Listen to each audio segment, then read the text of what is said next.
Good morning everyone, कैसे हैं आप सब। आई होप अच्छे ही होंगे। देखो, सुबह सुबह इस मेरे बेटे ने क्या क्या काम करके रख दिया मेरे लिए। लोटे में ग्लास को फंसा करके अब मुझसे ज़िद कर रहा है कि इसको निकालो मेरे लिए। बताओ, अब बेटी को देखो ज़रा। बेटी अकेले अकेले सुबह सुबह की धूप में बैठ रखी है, क्रॉल कर रही है और खेल रही है। उसके पास ना खिलौना है ना कुछ है, लेकिन she is very happy, very very much happy. लो, इसके लिए धूप खेलने के लिए हो रखी है। धूप से कौन खेलता है भला, लेकिन मेरी बेटी खेल रही है। देखो, बच्चों की ऐसी ऐसी हरकतें होती है। धूप दिखे तो धूप से खेलना, अकेले में अपनी उंगलियों से खेलना, कभी कभी तो जूतों से खेलने लग जाती है, फिर मेरी मार खाती है। देखो इसकी हरकतें, कैसे धूप धूप को सोच रही है वो कि ये भी कुछ खिलौना है। बट उसको समझ में नहीं आ रहा है अभी कि ये सुबह सुबह की खिली खिली धूप है, जो बहुत ही अच्छी लगती है। मॉर्निंग टाइम इस तरह से निकले तो कितना अच्छा लगता है। और आजकल ये थोड़ा थोड़ा खड़े होने की कोशिश कर रही है, बेड को पकड़ पकड़ करके। ऐसे ही धीरे धीरे बच्चे जब न्यू बॉर्न होते हैं तो न्यू बॉर्न से थोड़ा बड़े बनते हैं, बातें करना सीखते हैं, क्रॉलिंग सीखते हैं, धीरे धीरे बड़े बड़े और हाइट अभी इसकी बड़ी हो जाएगी तो फिर ये बेड को पकड़ पकड़ के चलना भी सीख लेगी। फिर मेरी टेंशन बढ़ा देगी, बिकॉज फिर बच्चे गिरते भी हैं, एक दो बार तो गिरे रखी है। अभी ये अपने में इतना ज़्यादा मस्त हो रखी है कि उसको पता ही नहीं है कि मम्मा भी आ रखी है रूम में। वो अपने में कभी अपने जो फ्लोर पे छाया दिखती है ना, उसके साथ भी, उसको देख करके भी उसके साथ भी खेल रही है। शायद उसको ऐसा लग रहा है कि अंदर भी कोई बेबी है, लेकिन उसको थोड़ी देर में पता चल गया कि मम्मा भी आ रखी है। तो वो बस मम्मा दिख गए तो सारा का सारा फोकस उसका खेलने से हट करके और मम्मा की तरफ आ जाता है। अब वो मुझे फॉलो करने लग गई है। यही होता है, इसलिए मैं इससे छुप छुप करके चलती हूँ दोनों बच्चों से, बिकॉज मुझे पता है कि मम्मा जहाँ दिखती है तो वो मम्मा को पकड़ना शुरू कर देते बजाय अपनी एक्टिविटीज़ खेलने के। और मैं सोचती हूँ कि ज़्यादा से ज़्यादा ये अपनी एक्टिविटीज़ में इन्वॉल्व रहे और मैं इनको छुपके से वो करती रहूँ, ऑब्ज़र्व करती रहूँ। लेकिन मेरी बेटी थोड़ा सा, हल्का सा मेरी छाया भी देख लेगी ना, उसको पता चल जाता है कि मम्मी पास में है। देखो मुझे कैसे तंग कर रही है। इसी तरह से ये पीछे से आएगी, बाल खींचेगी कस करके और परेशान करती है। और श्रेयंश तो इसका भी डबल धमाका है। इसलिए मैं कभी कभी थक हार करके बैठ जाती हूँ कि बच्चों का करे तो करे क्या, इनको समझ में तो कुछ आता नहीं है। और ये मेरे दिन की खाने की तैयारी चल रही है। जैसे मैंने बोला है कि कड़ी पत्ता बहुत ही ज़्यादा पौष्टिक होता है, हेल्थ का ध्यान रखना बहुत ज़रूरी है। स्प्राउट्स, आज मैं स्प्राउट्स मेकिंग कर रही हूँ, स्प्राउट्स की दाल बना रही हूँ। तो फिर मैं आ गई किचन में अपनी बेटी को खेलने के लिए अकेला छोड़ करके। श्रेयंश भी है बाय द वे उसके साथ, तो श्रेयंश तो हैंडल कर ही लेता है खेलना वेलना। इसलिए मैंने सोचा थोड़ा बहुत टाइम निकाल करके अपना किचन वर्क भी कर लो, किचन वर्क भी निपटा लो। ज़्यादा टाइम तो मिलता नहीं है किचन में आने का, लेकिन जितना भी मिलता है उसमें फटाफट अपने कुछ हेल्दी सी कुकिंग कर लो, जो बच्चों के लिए भी अच्छा है और हमारे लिए भी अच्छा हो। क्योंकि श्रेयंश खाता है तो फिर उसके लिए मैं हमेशा सोचती हूँ कि कुछ हेल्दी सा ही कुक करूँ। तो स्प्राउट्स से ज़्यादा हेल्दी और क्या हो सकता है। हमारे लिए जो वेजिटेरियन है उनके लिए तो विटामिन B12 तो स्प्राउट्स में ही मिलता है। तो हफ्ते में मैं ट्राई करती हूँ कि 1 या 2 बार तो स्प्राउट्स बना ही लूँ किसी तरह। और मेरा ये पत्थर वाला चकला है ना, इससे तो बच के रहना बहुत ज़रूरी है। बहुत डर लगता है कि कहीं गिर विर गया ना हाथ से फिसल करके तो पैर टूट जाएंगे। ये तड़का जब तक फ्राई हो रहा है तब तक मैं सोच रही हूँ कुछ ना कुछ कर ही लेती हूँ।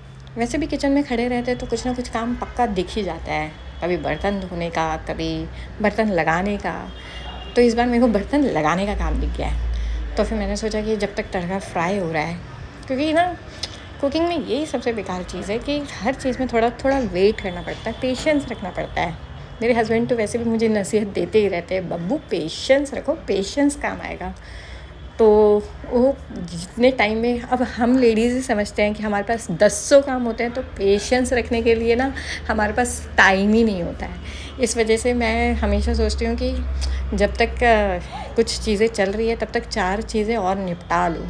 तो वही चलता रहता है दिन भर कि एक काम इधर कर लिया, एक काम उधर कर लिया। ऐसे में कुछ ख़राब हो जाते, कुछ सही होते। वैसे 80% काम तो मेरे सही होते हैं, बिकॉज मेरी एक्यूरेसी अच्छी रहती है कि जब तक मैं सोचती हूँ कि ये चीज़ हो जाएगी तब तक दूसरी चीज़ कर लो। तो फिर उसकी एक्यूरेसी के चक्कर में मेरे 4 काम निपट जाते हैं। और वैसे भी रिस्क लेना ज़रूरी होता है ना? रिस्क लेते हैं तो फिर काम बनते भी हैं। जो रिस्क ही नहीं उठाना चाहेगा तो उसके एक भी काम नहीं बन पाएंगे, बिकॉज़ काम दुनिया भर के होते हैं, एक ही तो ज़िंदगी है, उसमें इतने सारे काम कैसे निपटाया जाएगा? 24 घंटे होते हैं हमारे पास। इस वजह से हम जल्दी जल्दी काम करें, उसी में हमारा बेनिफिट है। तो फटाफट मैंने सोचा कि दाल भी फ्राई कर लो, बाकी काम भी कर लो और निपटो फटाफट किचन से, बिकॉज़ मेरे दोनों बच्चे बाहर हंगामा कर लेते हैं। एक एक का बाल खींचता है, एक एक की आँख में उँगली डालता है, और ये सब मुझे किचन में ना खड़े खड़े रहते रहते खाना पकाते पकाते पता चलता है कि बाहर क्या हरकतें चल रही है। बट मैं जाती नहीं हूँ, बिकॉज़ मुझे पता है एक बार मैं चली गई तो किचन का काम ख़राब हो जाएगा, यानी कि सारी चीज़ें जल भल जाएगी, तो कुछ भी भला नहीं होगा। तो सबसे पहले मैं एक काम यहाँ निपटा लेती हूँ, दूसरे काम को बाहर बच्चों को छोड़ रखा है मैंने, उन्हीं के भरोसे पे कि लड़े चाहे चिल्लाए, बट पहले ये काम कर लो। और दाल मेकिंग तो मेरी बातें करते करते पूरी हो ही गई है। अब ये डब्बों को मैं ऊपर रख रही हूँ। इतना टाइम कभी कभी लगता है मुझे खाना बनाने में नहीं लगता है जितना टाइम समेटने में लग जाता है सारे बर्तनों को। सीटी आने में 10 to 15 मिनट्स तो लग ही जाएंगे, तो मैं सोच रही हूँ थोड़ा बच्चों के हाल चाल देख के आ जाती हूँ। और मुझे हल्का हल्का गुस्सा आ रहा है, बिकॉज़ पक्का कुछ ना कुछ तो गड़बड़ी इन्होंने करी है। तो मैं उन दोनों को वॉच करने के लिए बाहर निकली, और सबसे बड़ी बात कि मेरी बिटिया ही गायब। ये दोनों खेलते खेलते कहाँ पहुँच गए कि मुझे समझ ही नहीं आ रहा कि ये गई कहाँ। और मैं बड़ी टेंशन वाली, सारा गुस्सा टेंशन में कन्वर्ट हो गया। एक बात तो है, बच्चों के साथ डर बहुत लगता है, और मेरी बेटी मेरे को मिल गई। ये पसीने पसीने से ऐसे लथपथ हो रखी थी कि पूछो ना बात। एक तो वैसे भी इतनी ठंड आई नहीं है, गर्मी तो कम हो गई है, बट ठंडा अच्छे से हुआ नहीं है। विदाउट फ़ैन तो पसीना आ ही जाता है। तो मैंने उसे किसी तरह रिलैक्स किया, फिर उसको खेलने में इंगेज किया। और जब तक मैं उसके साथ खेल रही थी तब तक मुझे याद आया कि मैंने अपने हस्बैंड के लिए दुनिया भर का सामान दिया था कि वो आउटडोर जा रहे हैं तो उनके यूज़फुल होगा, बट मेरे हस्बैंड सारी चीज़ें नहीं लेके गए। इस बात का भी मेरे को गुस्सा आ रहा था। बताओ, 100% में से सिर्फ 50% लेके गए और 50% रख के गए। ये किसके लिए रखा है इतनी सारी चीज़ें, किसके लिए ख़रीदी मैंने? तो श्रीयंश और श्रीवेदा को लगा पापा तो लेके नहीं गए हैं सारा सामान खाने पीने का, हम ही इससे खेल लेते हैं। देखो, मेरे दोनों बच्चे जब साथ होते हैं तो इस तरह से रहते हैं। कौन बोलता है कि 2 बैक टू बैक बच्चे नहीं पाले जाते हैं?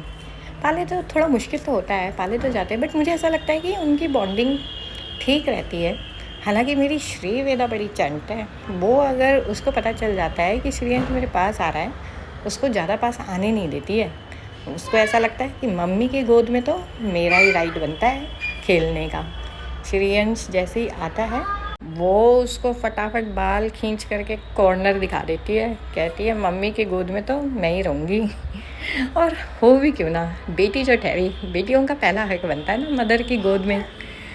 लेकिन मेरा बेटा भी समझदार है, वो शांति से किनारे बैठ जाता है। वो ऐसा नहीं है कि और ज़िद करेगा क्या क्या कि मुझे ही लो। देखो, मेरे रूम का पसारा है, यहाँ मैंने श्रीवेदा को सुला रखा था। श्रीवेदा तो उठ गई, लेकिन पसारा वैसे का वैसे ही रह गया। ये सारा काम ना फाइनली मम्मी के खोपड़े पे आता है। छोटे बच्चों को देखा है आपने कभी इतनी बड़ी बोतल के साथ पानी पीते हुए? ये मेरे बेटे के काम है। इसको ग्लास से पानी नहीं चाहिए रहता है, इसको बोतल से चाहिए रहता है। बोतल पकड़ाएगा, बोतल से मना कर दो तो बहुत ज़्यादा चिढ़ेगा। ये मुझे बोतल से ही पानी चाहिए। किसी ने देखा इस तरह से किसी को पानी पीते हुए? फिर मैं भी मान ही गई, क्या करूं, मजबूरी है, बच्चों की ज़िद के आगे झुकना ही पड़ता है, वरना उनका रोंदूड़ा सा फेस देखना पड़ता है। और थोड़ा पानी वानी के पी करके फिर जो बच्चों का काम होता है खेलना, बोतल के साथ खेलने लग गया। और मैं थोड़ी देर के लिए बाहर आ गई। बाहर की आजकल की धूप मुझे बड़ी प्यारी लग रही है। ऐसी धूप भी नसीब होना अलग ही बात है, बिकॉज़ जब हल्की ठंड और हल्की गर्मी रहती है तो बाहर धूप एंजॉय करने लग जाते हैं। और देखो श्रीयंश श्रीवेदा को कैसे नानी के पास चिपटे पड़े हैं। हाँ, श्रीयंश को नानी की आदत ज़्यादा पड़ी है, बिकॉज श्रीवेदा को मैक्सिमम टाइम मैंने दिया है, तो श्रीयंश किसी ना किसी की तो गोद हथियाएगा ही। तो उसने बेचारे ने अपनी नानी की गोद हथिया ली। और श्रेयंश भी श्रीवेदा के साथ सेम ऐसे ही करता है कि क्या कहते हैं, जैसे श्रीवेदा करती है श्रेयंश के साथ कि अब ये मेरी गोद है, अब तुम यहाँ नहीं आ सकती। तो इस टाइम पे श्रीवेदा किनारे पे और श्रेयंश में मम्मी की गोद में पड़ी है। सारा काम निपटाने का पड़ा हुआ है। कपड़े कुछ बाहर सुखाने के लिए डाल रखे हैं, कुछ अंदर फोल्ड करने वाले हैं। कौन कहता है घर में काम नहीं होता है? दुनिया भर का काम पड़ा होता है। देखो कितने सारे कपड़े सुखाने के लिए डाल दिए धुल करके, और कितने सारे तो फोल्ड ही करने रह गए। और 2 बच्चे जिस घर में हो ना, वहाँ काम ही काम होता है, काम ही काम होता है, ख़त्म ही नहीं होता। देखो आज का मौसम कितना प्यारा हो रखा है, और जब हरियाली होती है उसके बीच में कोई रहे तो मौसम और भी प्यारा लगता है। नीले नीले अंबर और ग्रीनरी के बीच में किसको रहना पसंद नहीं होता है? मन तो करता है कि मेरे पास टाइम होता दुनिया भर का, तो एक चटाई लगा करके यहीं बाहर पे सो लिया जाए। बट ऐसा होता कहाँ है? ये तो फेक लाइफ है कि इतना टाइम मिल जाए। रियल लाइफ तो ये है कि बच्चों के साथ तो टाइम ही नहीं मिलता। थोड़ा थोड़ा फुर्सत का टाइम, वो भी 10 सेकंड, 20 सेकंड, 15 सेकंड ऐसे बाहर आ कर के। ये देखो, ये मेरे डॉग्स का खाना रखने के लिए डाला हुआ है, सो दैट डॉग्स, मेरे नहीं, मैंने नहीं पाले, मेरे को तो बहुत डर लगता है। ये मेरे फूल है, फूल कितने प्यारे लग रहे हैं, फूल कितने अच्छे खिल रहे हैं। ऐसे मौसम में तो फूल भी खिल जाते हैं, इंसान पर फूल भी खिल जाते हैं। डॉग्स आते हैं, स्ट्रीट डॉग्स, उनको भी कुछ ना कुछ देना ही पड़ता है। वो भी बेचारे बच्चे जैसे ही लगते हैं जब भूखे भूखे आते हैं। तो इसलिए मैंने उनके लिए 2-4 बर्तन रखे हुए हैं बाहर, सो दैट कभी उनको दूध दे दिया, कभी उनको रोटी दे दिया। और तुलसी भी देखो, हमारे घर की, हमारे आंगन की तुलसी कितनी अच्छी खिली हुई है, बड़ी हर चीज़ बड़ी। आज का मौसम ही कुछ अच्छा है। श्रेयंश भी मेरे साथ अपना मी टाइम एंजॉय कर रहा है, बिकॉज़ इस समय श्रीवेदा सो रखी है। तो बेचारा श्रेयंश ना, जब श्रीवेदा सोई रहती है ना, इसी तरह से मेरे पास आ जाता है, सोचता है कि मम्मी के पास आने का यही अच्छा मौका है। इसलिए मेरे को श्रेयंश बहुत समझदार लगता है। जैसे बड़े समझदार ही होते हैं, बड़े हमेशा समझदारी दिखाते हैं। श्रेयंश थोड़ा सा बड़ा है, तो फिर उसको लगता है कि जब श्रीवेदा सो रखी है या नानी के पास है, तब तक मैं मम्मी की गोद हथिया लूँ। तो फिर अभी वो मेरे पास आ रखा है। उसने जैसे ही देखा कि मम्मी बाहर है, तुरंत आ गया। और इतनी देर में श्रीवेदा भी उठ गई। जैसे मैंने बताया, श्रीवेदा अगर एक बार उठ गई तो फिर वो तो मम्मा की गोद हथिया ही लेती है, फिर तो श्रेयंश को किनारा दिखा देती है। बट श्रेयंश कभी भी अनहैप्पी नहीं होता है, वो हमेशा खुश रहता है, बिकॉज़ उसको पता है कि मम्मा तो कम से कम सामने तो है बैठी हुई, इतने दूर भी नहीं है कि वो देख ना सके। तो इसी के साथ मैं आज का व्लॉग एंड करती हूँ। Thanks for watching, bye.